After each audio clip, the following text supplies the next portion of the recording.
बिस्मिल्लाहिर्रहमानिर्रहीम अस्सलामुअलैकुम। आप देख रहे हैं 1 बाय 1 न्यूज़ एसटी। खबर शामिल करते हैं विहाड़ी से। रिपोर्ट कर रहे हैं मोहम्मद शमून नज़ीर। विहाड़ी के इलाका पीपल्स कॉलोनी में मकान गिर गया, खातून मौके पर जाँ बहक हो गई, खावंद शदीद जख्मी। वहाँ से मैं अपडेट कर रहे हैं शमून नज़ीर। जी शमून, तफसील से आगाह कीजिएगा। जी बिल्कुल, अफसोसनाक खबर। विहाड़ी के इलाके पीपल कॉलोनी में शदीद बारिश में मकान गिर गया। 20 साला शादीशुदा खतून जहाँ बहक हो गई। शादीशुदा खतून दुल्हन छत के नीचे दबकर जाँ बहक हो गई, जबकि मकान के नीचे दबकर खावंद मोहम्मद खलील शदीद ज़ख्मी हो गया।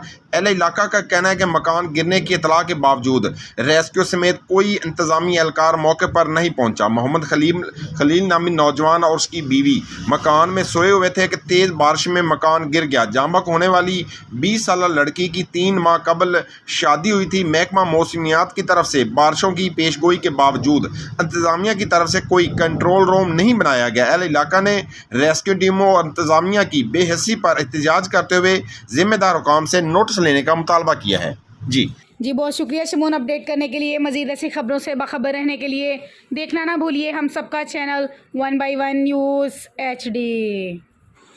यूट्यूब पर हमारे चैनल को लाइक करें, शेयर करें और सब्सक्राइब करें और घंटी का निशान दबाना ना भूलिएगा, ताकि आने वाली हर नई वीडियो आपको मौसूल हो सके।